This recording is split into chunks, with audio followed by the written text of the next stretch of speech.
Okay, picture this. You're in a tense, closed-door meeting with some of America's absolute top surgeons. They're debating the future of everything they do. And then, suddenly, a voice cuts through the tension.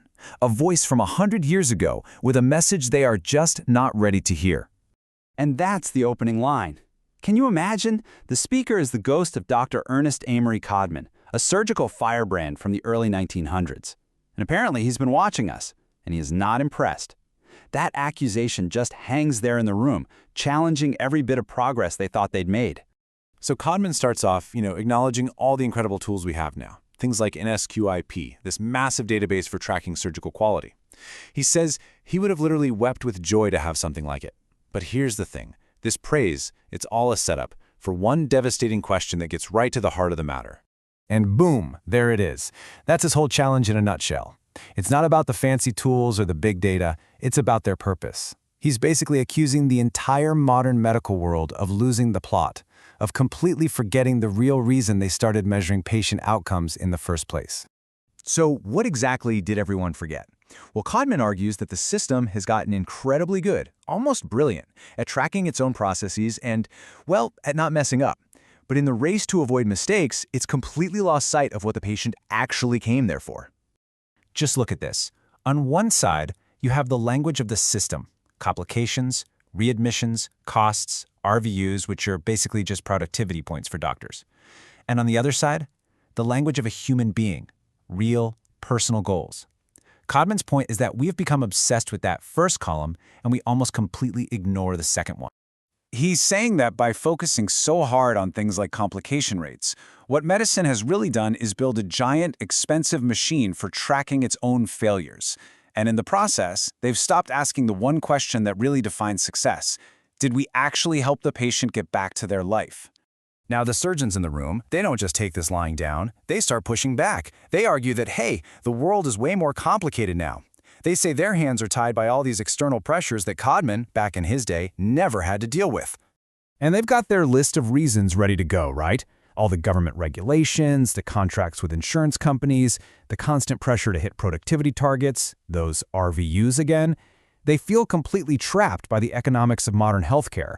But Codman, he's ready for them. He just lets that question hang there in the silence. He doesn't buy any of the excuses. He just turns it right back on them, forcing them to think about their own part in creating the very system they're now complaining about. It's a really powerful, really uncomfortable moment. And this is his knockout punch. Codman argues this broken system wasn't forced on the profession from the outside.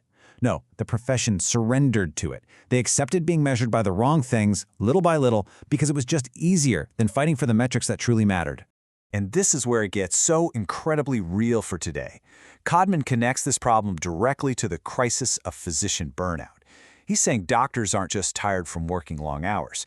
They are spiritually exhausted because they're being forced to chase goals that have nothing to do with why they became healers.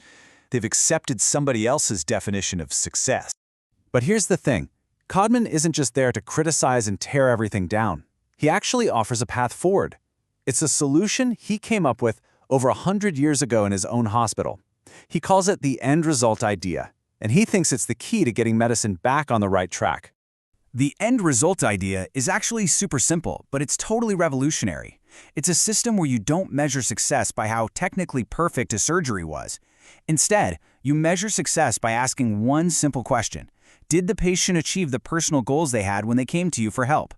It puts the patient's life right back in the center of everything. And what's wild is that this century-old idea lines up perfectly with how modern experts think about value in healthcare. It's called the three-proof value system. To show you're actually providing value, you have to prove three things. First, that you're cost-efficient. That's the work. Second, that you're safe. That's avoiding harm. And third, that you deliver real benefit to the patient.